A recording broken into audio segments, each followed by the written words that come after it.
Hello guys, and welcome to my first unboxing video of my new SJ8 PRO action camera. Let me tell you from the beginning that this is not a sponsored video because I bought this camera by myself for my money for the purpose of motovlogging. So I'm not a tech channel, but I am a motovlogger and I bought this camera to use it for that purpose. So let's get into it. Right off, I'm gonna tell you that this is actually a used camera. It is not a new camera. I ordered also a SJ8 Plus, a brand new one, but due to the pandemic, it did not arrive. So I went ahead and bought this camera as a used camera until my Plus arrives. So I will have another unboxing video and also a review video of the Pro and the Plus when it arrives. So have that in mind, that will come in the future. So right off, the box is really nice. It is actually not used a lot, so it's pretty much it pretty much includes all the stuff that gets in the full package.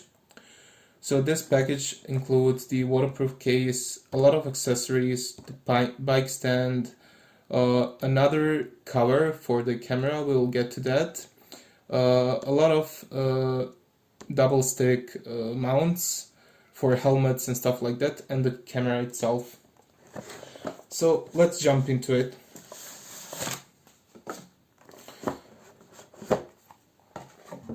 If you ever used SJCam, you know the package is the same on every. So here is the camera. As you can see, we will peel this off. But I will leave this one on.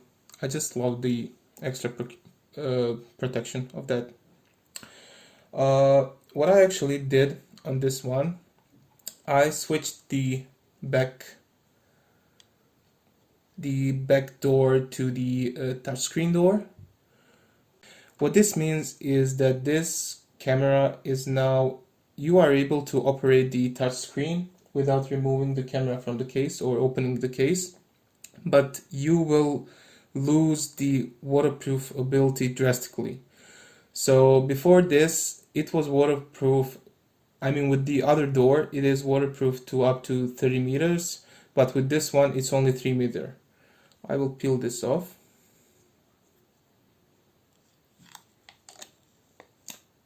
Okay, I just turned it off to show that it really works. The touchscreen works through this window. So when we click here, sometimes it's really hard. Okay, and quit there. You can see it works. It's not perfect because there is the thick layer of the plastic protection itself, but yeah, it's really good if you're going to use it for riding and stuff like that in the rain, but it's not really good for swimming or diving.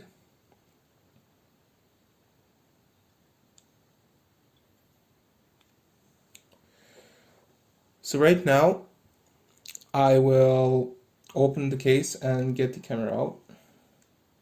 Actually, let me show you the accessories.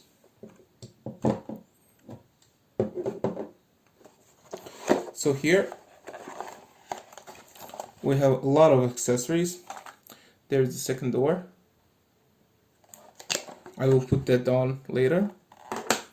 You get a cloth. You get another mount that you can use basically without the waterproofing, but it is really great to have. The bike stand and a lot of different accessories, also the stickers. I'm not going to take everything out because I already took the camera out. I actually used a lot of the accessories to make myself a helmet mount. let me focus to that. So yeah, this is my helmet mount. It is complicated like this because I mounted it on the side. I will actually make a video on how to do that. In order to have the sticky part of the mount to stick with the entire surface, because the peak of my helmet is a little bit concaved, and yeah, it just won't stick really nice if I put it just under the chin. So this is what I made. I will show that in another video. Also, we get a Type-C USB. Type-C USB for data transmission and charging. And some lens protectors. I will leave them here to show you.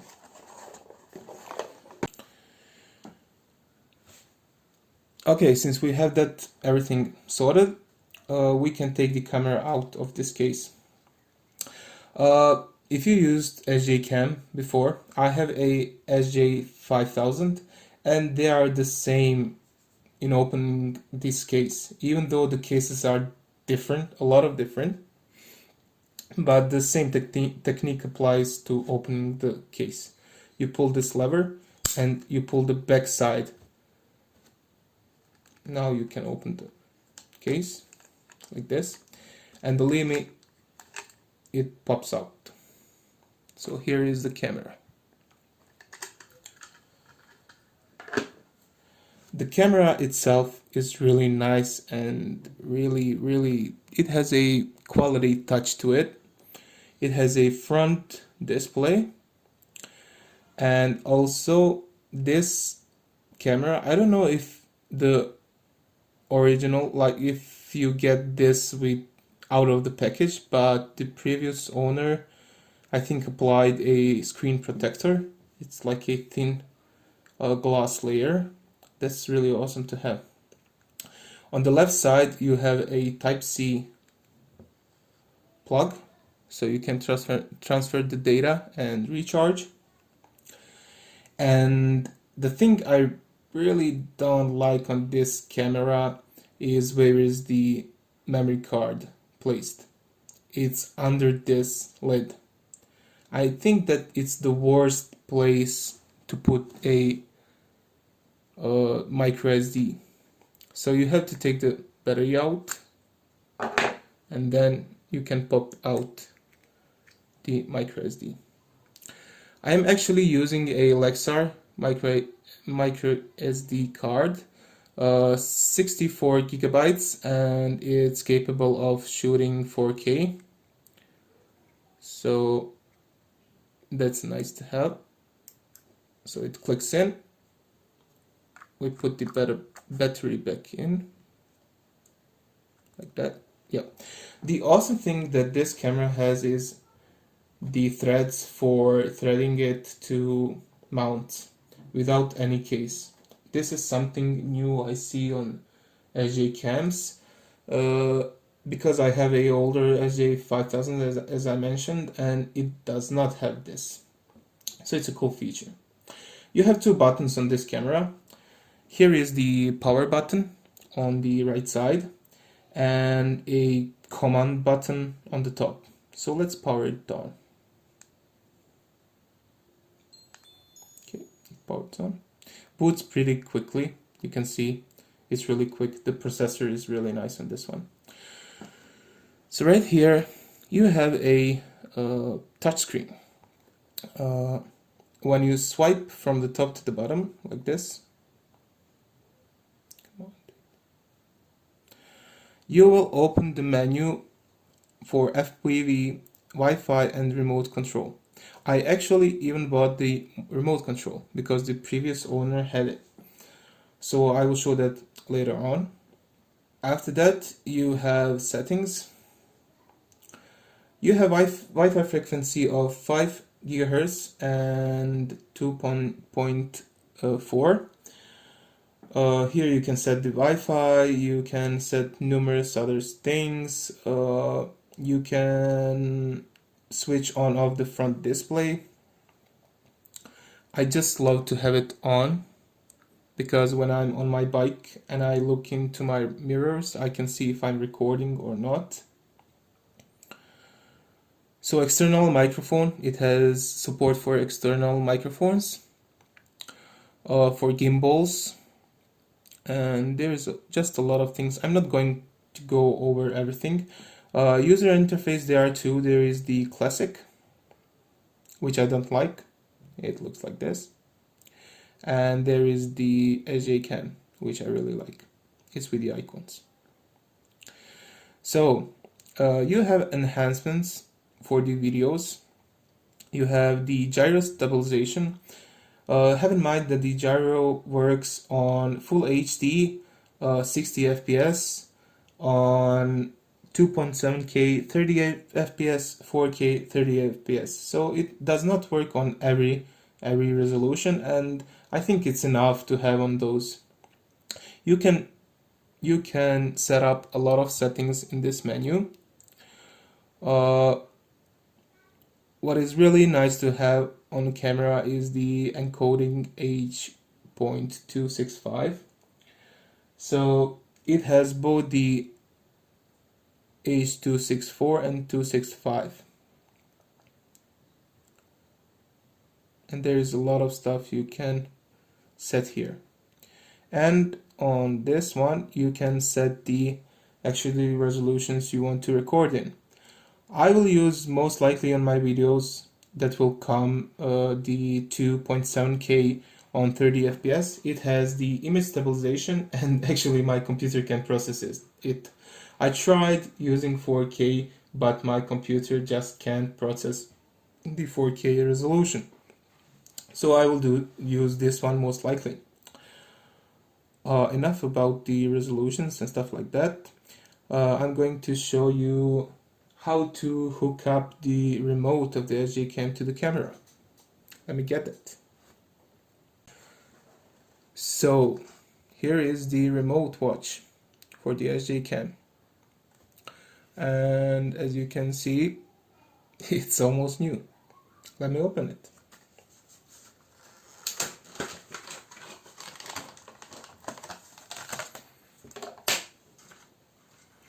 There it is.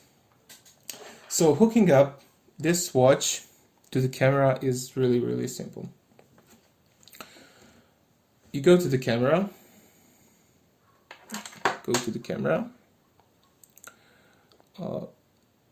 swipe it, click on remote control, and go pair with remote. Now you take your remote and press these two buttons on the bottom. Like this.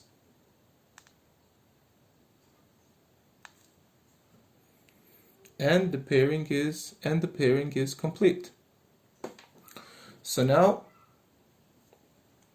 I can use my watch to control the camera. So if I want to shoot a video, I click the video button. It shoots a video. If I want to stop, I click it again. There. If I want to take a picture, I can take a picture.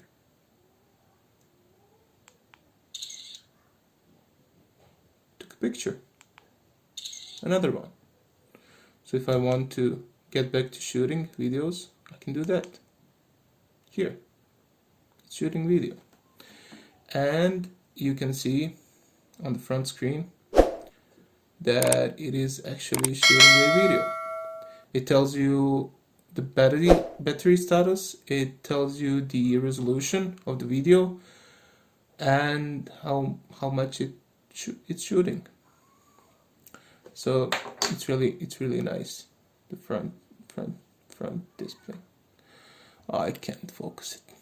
Anyhow. So that's about the remote. The other thing you can do with the remote is actually shut off the camera. I'm going to do that now. Yep, that's it. So another two things that you get in the package are actually these lenses.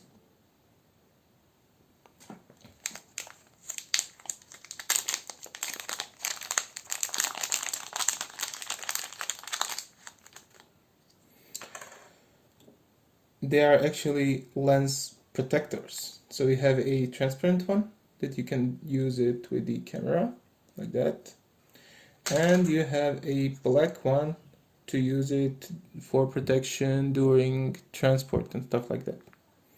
It even says SJCam. So that's really neat to have. That's about it for this unboxing. Another thing I wanted to show you is actually how to change the back door on the waterproof casing. This is something I struggled with my SJCam SJ5000, and it's the same principle. So you open the door, we have the non-touch proof, the non-touch screen here. And if you want to switch it out, you just take it and pull it out. So don't worry, you're not gonna break it. Just pull it out like this, and then switch the other door on.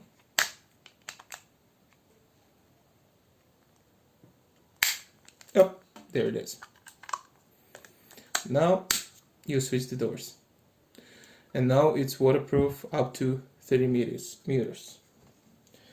So yeah, guys, thank you for watching this video. I will make a review video of this camera as well, so make sure to subscribe, to leave a like, and comment on this video. What do you think about this camera? I will release footage of it on my channel, so if you enjoy motovlogging and motorcycles and everything that is linked to it, just subscribe, ring the bell, and enjoy my videos, I guess.